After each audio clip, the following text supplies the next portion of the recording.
tí fuel pump mọ́tò yín bá bàjẹ́ àwọn symptoms tí ẹ máa rí òun ni mo fẹ́ explain fún yín yìí.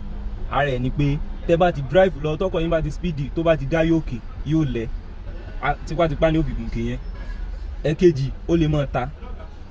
Ìmí ni pé tẹ́ bá ṣẹ̀ṣẹ̀ start yẹn tẹ́ bá race báyìí ó lè máa ta pòpòpòpòpò kó mọ sẹ́mi bíi pé ó fẹ́ paná. Fuel pump lè fà á. Tí fuel pump bá ti wá worst tán tẹ́ bá ń roll ẹ̀ yóò kàn mọ́ roll yóò wà mọ́ sọ́lẹ̀ kọ̀ọ̀kan bíi pé ó fẹ́ píìkì kò ní start. Fuel pump lè fà á. Fuel pump sì lè ṣiṣẹ́ kó jẹ́ pé tí mọ́tò yín bá ti ń lọ o yóò kàn ṣàdédé sẹ́mi lẹ́ẹ̀kan náà kò ní speed tán tó tún wáyé ṣe píìkì. So nǹkan symptoms fuel pump ó pọ̀ lára ọkọ̀ gan torí fuel pump ló ń supply epo láti inú tank lọ sí ìdí nozzle. So tí fuel pump bá ti ní issue tó bá ti lẹ̀ fuel pump kò kí n sábà ṣàdédé bàjẹ́ lẹ́ẹ̀kan náà but tó bá ti ń fẹ́ bàjẹ́ àwọn symptoms tí ẹ máa rí nìyẹn. Tó bá ti bàjẹ́ tán pátápátá mọ́tò yẹn ò ní start mọ́.